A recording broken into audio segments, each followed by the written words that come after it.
viste en el espejo, me mira prudente y no quiere hablar. Hay un monstruo gris en la cocina que lo rompe todo, que no para de gritar. Tengo una mano en el cuello que con sutileza me impide respirar. Una venda me tapa los ojos, puedo leer el miedo y se acerca.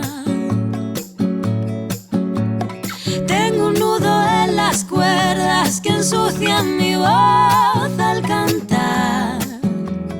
Tengo una culpa que me aprieta, se posa en mis hombros y me cuesta andar. Pero dibujé una puerta violeta en la pared y al entrar me liberé, como se despliega la vela de un barco.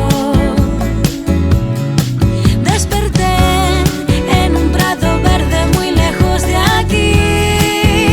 Corrí, grité, reí, sé lo que no quiero, ahora estoy a salvo. Una flor que se marchita, un árbol que no crece porque no es su lugar. Un castigo que se me impone, un verso que me tacha y me anula.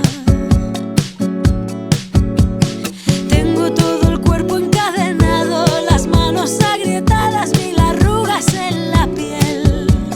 Las fantasmas hablan en la nuca, se reabre la herida y me sangra. Hay un jilguero en mi garganta que vuela con fuerza.